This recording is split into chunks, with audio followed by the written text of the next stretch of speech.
તો કેમ છો મિત્રો, એકવાર ફરી આપ સૌનું સ્વાગત છે મારી ચેનલ કલાત્મક જીવનીમાં। કશ્યપજી કહે છે કે અહીં થોડેક દૂર એક વિશ્વવિખ્યાત સરોવર છે। ત્યાં એક કાચબો અને એક હાથી રહે છે।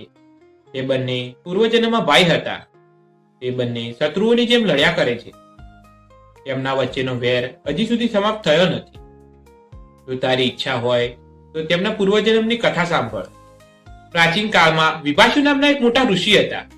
તેમના નાના ભાઈ સુપ્રતિક મહાન તપસ્વી હતા। સુપ્રતિક પોતાની સંપત્તિ પોતાના મોટા ભાઈ પાસે રાખવા ઈચ્છતા ન હતા। તેથી તેઓ વારંવાર સંપત્તિના ભાગ પાડવા માટે કહ્યા કરતા। એક દિવસ વિભાષુ સુપ્રતિકને કહે છે કે સંપત્તિના મોહના કારણે જ લોકો તેના ભાગ પાડવા માટે ચાહે છે। જ્યારે તેના ભાગ પડી જાય છે ત્યારે તે એકબીજાના વિરોધી થઈ જાય છે।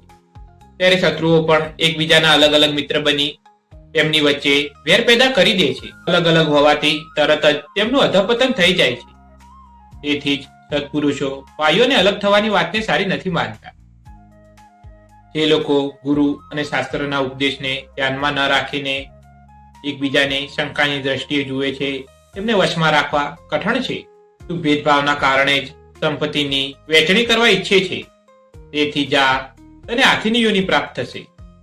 સુપ્રતિક કહે છે કે જો મને હાથીની યોનિ પ્રાપ્ત થશે તો તને કાચબાની યોનિ પ્રાપ્ત થશે। આમ બંને ભાઈ એકબીજાને શ્રાપ આપીને હાથી અને કાચબો થઈ ગયા। તે બંને વિશાળ પ્રાણીઓ હજી સુધી લડતા રહે છે।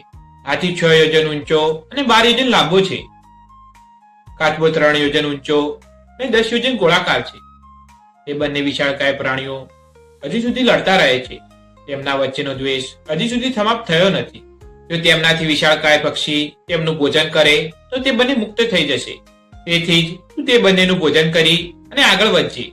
કશ્યપ ઋષિની આજ્ઞા લઈ ગરુડ આગળ વધે છે। સરોવરના કિનારે જઈ એક પંજામાં હાથીને અને બીજા પંજામાં કાચબાને પકડીને ત્યાંથી જ આકાશમાં ઊંચે ઉડવા લાગે છે તથા આકાશમાં ઘણે ઊંચે ઉડીને અલમ તીર્થ ઉપર જઈ પહોંચ્યા। સ્વર્ણગિરી પર્વત પર જે વૃક્ષો લહેરાતા હતા, ગરુડને આવતા જોઈ તેઓ ગભરાઈ ગયા અને વિચારવા લાગ્યા કે ક્યાંક આમના ધક્કાથી આપણે પડી ન જઈએ। તેમને ભયભીત જોઈ ગરુડ બીજી બાજુ નીકળી ગયા। ત્યાં એક વિશાળ વટવૃક્ષ હતું। વટવૃક્ષ ગરુડને એક જ મનોવેગથી ઉડતા જોઈ ગરુડને કહે છે કે તમે મારી આ વિશાળ શાખા ઉપર બેસીને હાથી અને કાચબાને ખાઈ જાઓ।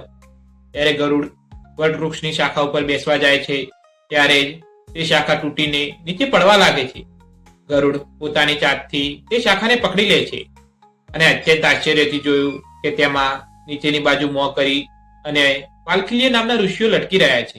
તેમના ઉપર દયાભાવ આવતા ગરુડ એ ડાળને પોતાની ચાંચથી પકડી એક પંજામાં હાથીને અને બીજા પંજામાં કાચબાને દબાવીને આગળ આકાશમાં ઉડતા રહ્યા। ગરુડને ક્યાં એવું સ્થાન ન મળતા તેઓ ખૂબ લાંબા સમય સુધી આકાશમાં ઉડતા રહ્યા। વાલ્કીલ્ય ઋષિઓ ઉપર દયાભાવ હોવાથી ગરુડ ક્યાંય બેસી ન શક્યા અને આકાશ માર્ગે ઉડીને તેઓ ગંધમાદન પર્વત પર ગયા। કશ્યપજી ગરુડને આ હાલતમાં જોઈ અને કહ્યું કે બેટા, એકાએક ક્યાંક સાહસભર્યું કામ ન કરી બેસતું, અન્યથા સૂર્યની કિરણો પીને તપસ્યા કરનાર વાલ્કીલ્ય ઋષિઓ તને ભસ્મ કરી દેશે। ત્યારબાદ કશ્યપ ઋષિ વાલ્કીલ્ય ઋષિની સ્તુતિ કરી અને કહે છે કે વાલ્કીલ્ય ઋષિઓ, કે ગરુડ માનવ કલ્યાણ માટે કાર્ય કરવા જઈ રહ્યો છે, તો તમે એને મુક્ત કરો।